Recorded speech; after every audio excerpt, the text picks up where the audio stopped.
I'll do the displacement map demo first. I'm just gonna make a new Maya scene. I'm gonna grab my like weird generic sort of head model that I use for everything because I like my dumb generic head model. So if you guys are in the student resources folder, I'm gonna grab like self-caricature, low poly, and just dump that in here. So I have this weird thing. I use it for like everything. It's kind of ridiculous.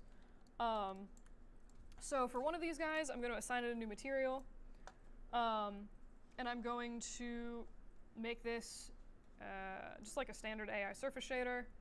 I'll go down to my geometry tab, and I'm just going to apply a generic noise texture to this.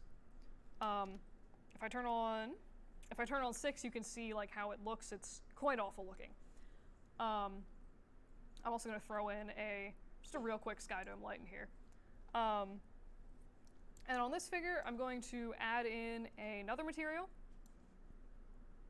Same AI standard surface. And this time I don't want to add in a bump map to this. I'm actually going to click this little like square button with the arrow. I'll click this once, and you can see that it's brought me to this like standard surface 2SG node. I don't really understand the names of how Maya decides what these are, but you will see that there is this displacement map value, basically, that you can attach a file into. In this case, you can actually see this is the standard surface 2. It's mapped into the surface material. But here, if I click on this little checkerboard next to displacement map, I'm just going to throw in, again, the same default generic noise texture. And you can see, so I'll render this real quick. Sure, it was rendering pretty quick. Why not? Start the render. So you can see, quite questionably, but like, same model. This is the bump map, and this is the displacement map. So you'll see, like, on this actual render, like, the bump map isn't changing the shape of the face at all. I'm actually going to hide this hair because apparently I didn't UV the hair. Cool. And you can see that the displacement map is very much changing the shape of this face. So if you ever did need to like map in something like, you know, a phone, like conceivably you could use a displacement map for like the phone, like hole nubs or whatever. Like it's not modifying the geometry, but when you render it, it's just sort of like theoretically modifying the geometry. So does the difference between these two make sense? Yes? No? Maybe so? All right. I'm going to assume that you understand the difference unless I hear otherwise. So if I needed to get back to that displacement map, usually I'll just click into my surface material, or like the standard surface shader again. And again, I'll just go to this little square button with the arrow that points towards the right. So I'll click that. Here's my displacement map. Here's my noise. I can click into my noise, and from here I could adjust if I wanted to, like the different settings or whatever for my noise texture itself, which I actually don't want to do.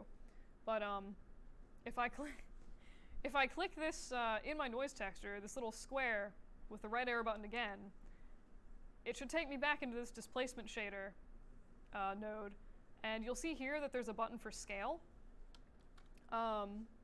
If I twiddle with that, so I'm gonna, out of curiosity, yeah, if I set it to something like 5, it does awful things. It seems to actually expand to the basically bounding box of this object, which is kind of weird. But like I could set this to point, oh, that was maybe aggressive. Here's 1, here's like maybe 0.5. But if I twiddle with the scale of that, you can see that it's still very much affecting the actual shape of this object compared to this. Like, you know, the ear is like really wiggly here. Like this is like a very soft, misshapen sort of side of the face, whereas this is like still crisp. So this is basically like adjusting the height of your bump map. It's just you get to it in a different place. So again, any questions on anything I just went over? All right. There should be an easier way to actually access the bump map stuff instead of having to click through like 5 nav buttons. Is there a scenario where you would use one of these over the other one? Yeah, so I think bump maps are better suited for stuff like if you had like a table or like a tablecloth and you wanted to add like a little cloth texture onto it, like just do that with a bump map. Unless you're going to be like right up on that tablecloth, like you need to see all the like hairs and threads, just like do that with a bump map.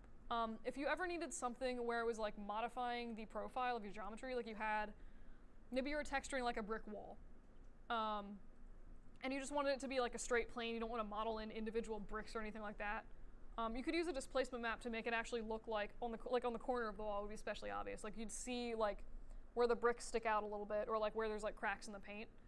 That would be somewhere where you might want to use a displacement map. Any other questions? Cool. So theoretically, you should also be able, and I say theoretically because I just thought of this and like never really tried. Oh, cool. So if you open your Hypershade, which again, I think I went over this last week, but little blue bubble here is your Hypershade. You also go to Windows, Rendering Editors, and Hypershade. But you'll actually see that it's created this displacement shader here, at which point I could just click on, instead of having to, again, go through like 8 bajillion menu options, I could just click on this in my Hypershade face. I could name this whatever I wanted so it's like more obvious, and then from there I could just adjust all of my settings instead of having to, again, click through like 8,000 menu options, because that's disgusting. You can also go in and like map in, you can get to your noise texture that way if you need to. So it's probably is actually significantly easier to actually render this in your Hypershade. I'm curious if I set this to an Arnold shader, what exactly that is going to do to my displacement map. But that's pretty much adding displacement maps. So again, you guys are welcome to use these in your assignments instead of or in addition to bump maps.